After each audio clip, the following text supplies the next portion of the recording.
There's a constant pressure to win at all costs. But in the redemptive economy of God, we're called to win the right way, which is a hard lesson to teach when you're standing in what my 18-year-old son called the pea cave. I'm Michael Quinn Sullivan with a reflection on life and liberty.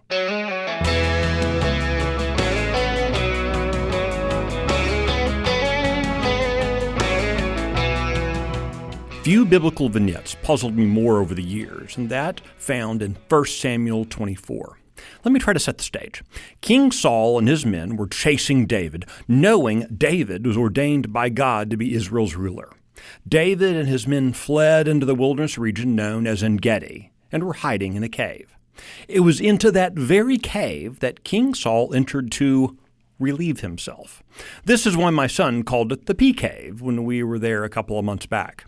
As my son and I stood at the mouth of what had been the cave, looking down to the Jordan River below and marveling at the beauty of the place, it was hard not to think of the pressure to win at all costs. We feel it every day, just as David did.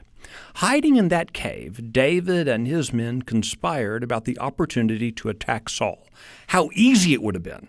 As it happened, David snipped a piece of Saul's robe without the king's knowledge, but immediately regretted it as a cowardly act and forbade his men from taking any action. So it always puzzled me. How were David and his men not seen? How were they not heard? How could David have moved close enough to cut Saul's robe without the king knowing it? Well, it turns out really easily. The cave featured a massive waterfall and raging stream that carved the cave from fragile rock. Back then, the cave would have been pitch black, the floor littered with man-sized chunks of rock. 12 men could have been standing there yelling and never be heard or seen. Meanwhile, one would have to carefully disrobe before, going about the king's task that day.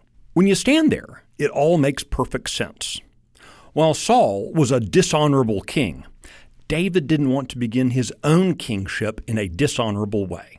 While Saul would have thought nothing of killing David with his proverbial pants down, David wanted Saul to keep his dignity. David wanted to honor God, even in the darkness in a cave against a man who wanted him dead. The lesson of En-Gedi is that the ends cannot be justification for the means. If we want to be honorable men, we must behave honorably, even when it's inconvenient, even in the darkness, even when there aren't any opposing witnesses. As a self-governing people, we must first be able to govern ourselves.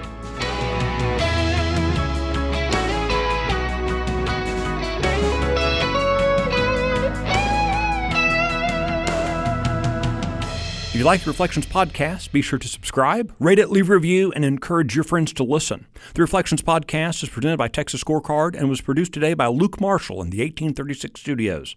I'm Michael Quinn Sullivan. Thanks for listening.